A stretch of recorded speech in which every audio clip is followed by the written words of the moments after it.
Assalamualaikum warahmatullahi wabarakatuh. Alhamdulillah, selamat pagi para sedulur-sedulur yang saya cintai dan semoga dicintai oleh Allah SWT. Oke para sedulur, jadi akhirnya vonis terhadap Hasto Kristianto, Sekjen PDIP, dijatuhkan ya teman-teman. Vonisnya adalah 3,5 tahun pidana teman-teman. Yang jelas teman-teman, sebelum vonis ini turun, sebelum vonis ini diputuskan, kan sempat terjadi banyak perbincangan, sempat banyak terjadi analisa baik dari netizen, masyarakat, warga ataupun ahli hukum dan ahli perpolitikan ya terkait dengan kasus yang menimpa Hasto Kristianto berbanding dengan kasus yang menimpa Bapak Thomas Trikasih Lembong atau Tom Lembong.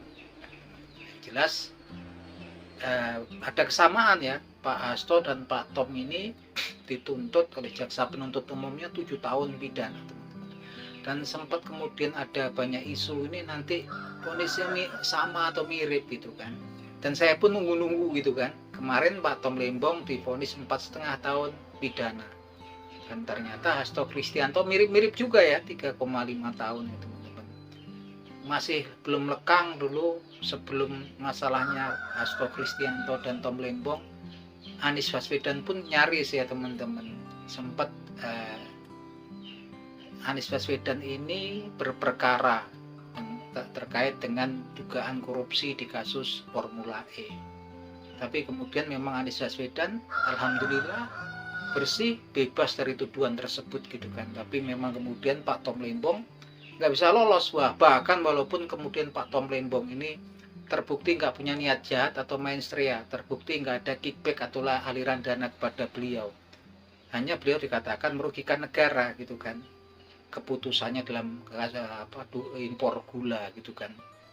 Tapi memang kemudian tanpa aneh juga kan, nggak ada kemudian denda kepada Pak Tom Lembong. Kasusnya Pak Hasto juga mirip. Pak Hasto ini diduga menyuap komisioner KPU terkait dengan PAW di PDI ya, Harun Masiku. Tapi tidak terbukti ketika terjadi obstruktum objektif ya di PT IKA. Ini masih bergulir terus karena Pak Hasto itu nanti banding, Pak Tom juga banding, dan semoga memang keduanya mendapatkan keadilan ya, seadil-adilnya. Dan saya pikir untuk kasusnya Pak Tom, semakin hari semakin banyak orang yang kemudian semakin simpatik mensupport beliau. Yuk, tetap tegar Pak Tom.